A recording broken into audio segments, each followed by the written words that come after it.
Amigos, muy buenas noches. Qué gusto saludarle. Todo lo mejor en este 2020. Y bueno, pues justo comienza un nuevo año. Sabemos que en lo económico hay enormes desafíos. Por desgracia, los economistas ajustaron sus pronósticos para el 2019 en 14 ocasiones y ahora de paso también para el comportamiento del PIB en este año que comienza. El año pasado es posible que la economía haya terminado en ceros o con una caída marginal. En este, los pronósticos tampoco son halagüeños. Esta noche nos acompaña Jorge Gordillo, director de análisis económico de CI Banco.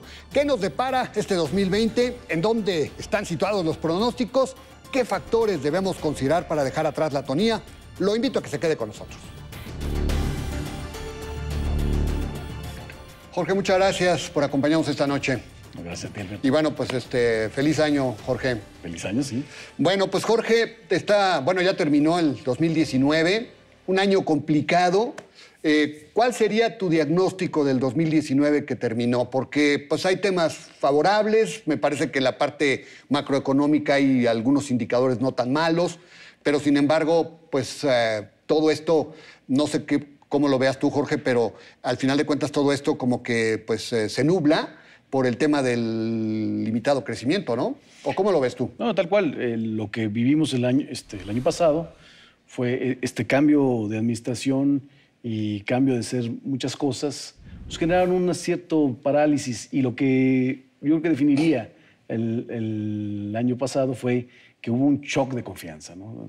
La economía recibió una incertidumbre sobre qué va a pasar, cómo nos debemos mover, qué esperar. Ajá. Y bueno, las acciones y coyunturas que se dieron en el exterior y a nivel interno también generaron esta desconfianza que a la larga se tradujo en menor inversión y pues que la economía se estancara. Sí.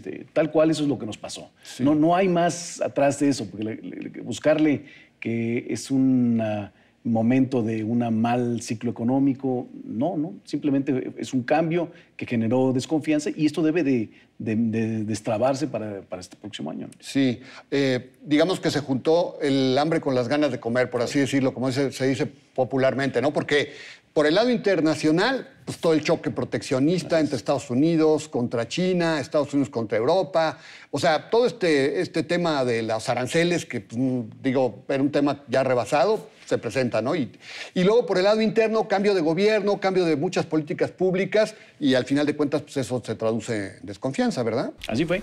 Y normalmente en cada cambio de gobierno surge esto, pero en esta ocasión fue un poco más, el cambio fue más fuerte y el shock se sintió más, ¿no? Ahora, de los datos favorables, ¿cuáles podríamos mencionar?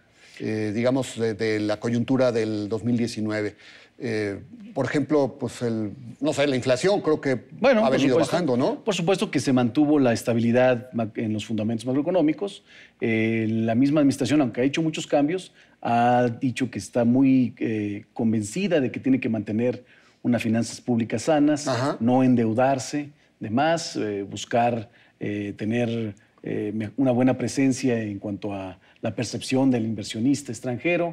Entonces mantuvo una estabilidad en el tipo de cambio. El tipo de relativamente, cambio. una estabilidad en la inflación, controló el precio de la gasolina. Y bueno, el consumo se mantuvo en crecimientos más bajos que otros años, pero positivos, a diferencia de lo que observamos, por ejemplo, en la producción industrial, manufacturera, y bueno, otros servicios. Jorge, lamentablemente la parte negra, lo decíamos, es el crecimiento y se ajustaron las expectativas hasta 14 veces el año pasado, ¿no? ¿Cuál es ya su pronóstico ya final para el 2019 de CI Banco? ¿En qué estatus está ya CI Banco? Acabamos casi todos convergiendo a lo mismo, 0%. Cero, a lo mejor el dato que se dé final puede ser incluso un poquito negativo, pero va a ser muy cercano a cero, ¿no? Cercano. Prácticamente nos estancamos en términos reales. O sea, quiere decir que crecimos lo mismo que creció la inflación. Eso es lo que significa. Pero este año, ¿cuál sería, digamos, el diagnóstico que ustedes tienen para ya el 2020 que estamos viviendo? Bueno, para el 2020 esperamos un crecimiento mayor que el año pasado, ligeramente mayor, 1.2%. Es más o menos como el consenso de analistas tiene, está esperando 1%, 1.1%. es simplemente por aritmética, por temas, lo justifica un poco por los proyectos que hemos observado que se anunciaron de inversión, los que se van a anunciar este mes de enero con respecto al sector energético, que el gobierno ya aprendió un poco más a hacer las cosas. Eso yo creo que le da suficiencia para que hacer un poco más que lo que observamos el año pasado. Lamentablemente, ninguno de los proyectos que hemos escuchado por parte de esta nueva administración no van enfocados a generar un crecimiento más profundo, más fuerte. Incluso su programa de austeridad, su programa de finanzas públicas, le está golpeando a la inversión pública. Entonces, bueno, pues por eso la expectativa no es del 3 o el 4% como al principio la administración lo había prometido, pero sí creemos que va a ser un poco mejor. ¿Se podrían ajustar estas expectativas que hoy están en 1.2 en el transcurso del año, Jorge? Sí, el problema es que hay riesgo, hay oportunidad de que, como fue un choque de confianza, que todos se contagien, que vengan datos mejores y se contagien los empresarios y se genere una mayor confianza. Pero también hay mucho riesgo, porque el sector externo sigue, aunque no esperamos una recesión para este 2020, pero sí hay riesgo de que se siga desacelerando, sobre todo Estados Unidos, ¿verdad? Ajá. Y entonces, y el tema político genere algo de preocupación, el tema electoral. Entonces, esto provoque que el estancamiento se profundice para este año. O sea, sí hay ese riesgo. No es nuestra expectativa base, pero sí estamos en ese riesgo y las expectativas sí pueden variar, a lo mejor no tan fuerte como el año pasado, pero sí se van a mover. Ahora, con todos estos proyectos que se anunciaron el año pasado en materia de infraestructura, los que esperamos para este mes de enero en materia energética, pues digo, son buenas noticias, pero todos estos proyectos tardan en cristalizarse, ¿no, Jorge? Entonces, supongo que, pues, no sé cómo lo veas, los primeros meses van a seguir siendo flojos, ¿no? Como el 2019, ¿no? Sí. Siempre todos los proyectos de inversión son más de... Tardan en madurar, ¿no? Tardan en madurar. Lo que pasa es que no los teníamos. Estaban muchos estancados. Entonces, el simple hecho que se regeneren, que empezamos a ver algo de dinero, van a generar algo mejora. A lo mejor seguiremos viendo datos de inversión fija bruta negativa, pero a lo mejor menos negativa, al grado que cuando se vea una mejora pueda contagiar un poco.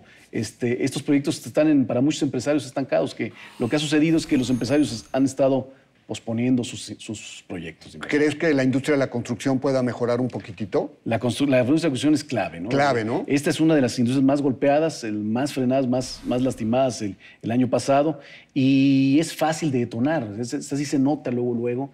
Y entonces, a lo mejor que venga unos mejores datos en la construcción sí puede ayudar en la confianza. Ahora, han estado cayendo las tasas, Jorge. Y bueno, pues esto es bueno para el crédito. Bueno, lo que se dice es que cuando la economía está en recesión, pues sí tienes que reducir el costo del dinero para que al final de cuentas las personas se atrevan a contratar créditos. Pero eso es digamos, en la teoría. En la práctica sucede no necesariamente igual. Pero ¿cómo verías? ¿Qué tanto va a ayudar la reducción de tasas que ha habido para mejorar, digamos, el tema del crédito, que es otro ingrediente importante? Bueno, sí le va a ayudar. Sí es un tema positivo, pero como dices, es limitado. Limitado. La variación que ha tenido no se compara con disminuciones que hemos observado en el pasado. Ya estamos acostumbrados ahora a movernos en 100, 150 puntos base. La disminución que observamos el año pasado fueron 75 puntos base. Ajá. No creemos que vaya a ser de la misma magnitud este año. Quizá 1 o 2 movimientos a la baja logre conseguir Banxico adicionales. Y la razón es porque la Reserva Federal ya no tiene tanta fuerza, tantas ímpetu para seguir bajando la tasa de interés como lo hizo el año pasado. Entonces, pensar que México tiene la capacidad ahorita de separarse en su política monetaria o disminuir la diferencia entre tasas de interés, pues no es tan...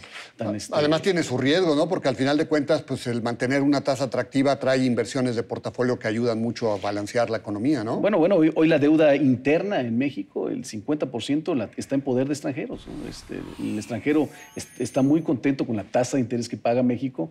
Entonces, si se disminuye esta tasa, podría haber salida de capitales, presionar el tipo de cambio, generar otro tipo de movimientos en la inflación y desordenar lo que está ahorita ordenado. Por eso Banxico ha sido muy prudente y ha estado bajando poco a poco y creo que va a ser así. Y para el tipo de cambio, ¿qué verías? Esta variable que nos importa tanto a los mexicanos por pues, las experiencias históricas, ¿verdad? ¿Qué verías para el tipo de cambio este año, Jorge? Mira, lo que Cambió un poco la tendencia al tipo de cambio a años anteriores. Fue cuando la Reserva Federal empezó a subir tasas de interés. Empezó a normalizar sus tasas de interés y entonces todas las inversiones extranjeras de financieras, de portafolio, empezaron a regresar a Estados Unidos y generaron una depreciación. Vimos al peso de 13 hasta los 19 pesos por dólar. De ahí entonces, del 2016 a la fecha, el tipo de cambio ha tenido mucha volatilidad, pero en promedio ha estado moviéndose muy estable. Prácticamente 2019 cerramos en promedio igual que el 2018, con variaciones fuertes día a día.